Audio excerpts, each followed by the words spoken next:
2021 বিধানসভা নির্বাচনে প্রশান্ত কিশোরের বাতলে দেওয়া পথে তৃণমূল কংগ্রেসের ন্যারেটিভ ছিল বাংলা নিজের মেয়েকেই চায়। সেই স্লোগান যে পরিবর্তনের প্রবল গেরুয়া সম্ভাবনাকে রুখে দিয়ে ভোজবাজির মতো কাজ করেছে তা বিধানসভা নির্বাচনের ফলাফলেই প্রমাণিত। 2024 লোকসভা নির্বাচনও সেই রেশ বজায় রেখেই সাফল্যের সঙ্গে পার করে দিয়েছে রাজ্যের শাসক দল।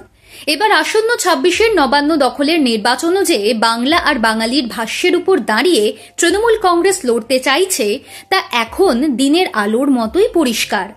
বাংলাদেশি অনুপ্রবেশ, ভিন রাজ্যে বাঙালি হেনস্থা, এই সমস্ত হাতে গরম ইস্যুকে কাজে লাগিয়ে বাঙালি অস্মিতার চেনা ফর্মুলাতেই লগ্নি করতে চাইছে তৃণমূল। মমতা বন্দ্যোপাধ্যায়, অভিষেক বন্দ্যোপাধ্যায় থেকে শুরু করে দলের অন্যান্য নেতৃত্বরা সভা সমাবেশে রাজপথে বাঙালির অপমান নিয়ে তো সরব হচ্ছেনই, এবার আর এক বন্দ্যোপাধ্যায় সাংসদ ঋতব্রত বাঙালিয়ানার লড়াইকে পৌঁছে দিয়েছেন রাজ্যসভার অন্দরে।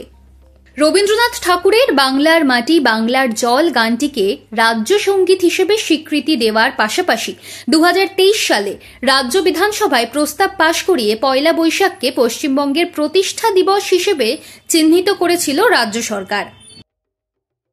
সেই চিহ্নিতকরণের উপর কেন্দ্রীয় শিলমোহর লাগাতে সোমবার সংসদের 0 আওয়ারে ঋতব্রত দাবি তুলেছেন বাঙালির আবেগ, আচার, সংস্কৃতির সঙ্গে জড়িয়ে থাকা পয়লা বৈশাখকে পশ্চিমবঙ্গের প্রতিষ্ঠা দিবস হিসেবে ঘোষণা করা হোক। ঋতব্রতর এই দাবি তোলার সময় নির্বাচনই বুঝিয়ে দিচ্ছে কয়েক মাস পরই অনুষ্ঠিত হতে চলা নির্বাচনে কি হতে চলেছে তৃণমূল কংগ্রেসের রিংটোন। উল্টো দিকে বিজেপিও যেন এই বাঙালিয়ানার লড়াইয়ে গোল করার জন্য বারবার বল সাজিয়ে দিচ্ছে তৃণমূলকে।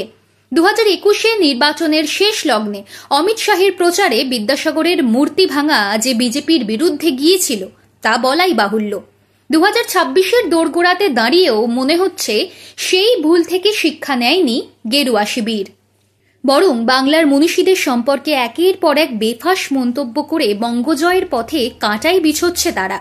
রাজা রামমোহন রায়কে ব্রিটিশের দালাল বলা তবু না হয় ভিন রাজ্যের পদ্মনেতার বিচ্ছিন্ন মন্তব্য বলে পাশ কাটিয়ে দেওয়া যায়, কিন্তু গণতন্ত্রের পীঠস্থানে দাঁড়িয়ে প্রধানমন্ত্রীর মুখে বঙ্কিমদা, মাস্টার সূর্য সেন, বন্দে মাতারমের মাহাত্ম্য পুনরুদ্ধার করতে গিয়ে তিনি যে কাণ্ড ঘটালেন তাতে বাঙালির রোষ থেকেই তাঁর এবং তাঁর দলের এখন উদ্ধার পাওয়া কঠিন।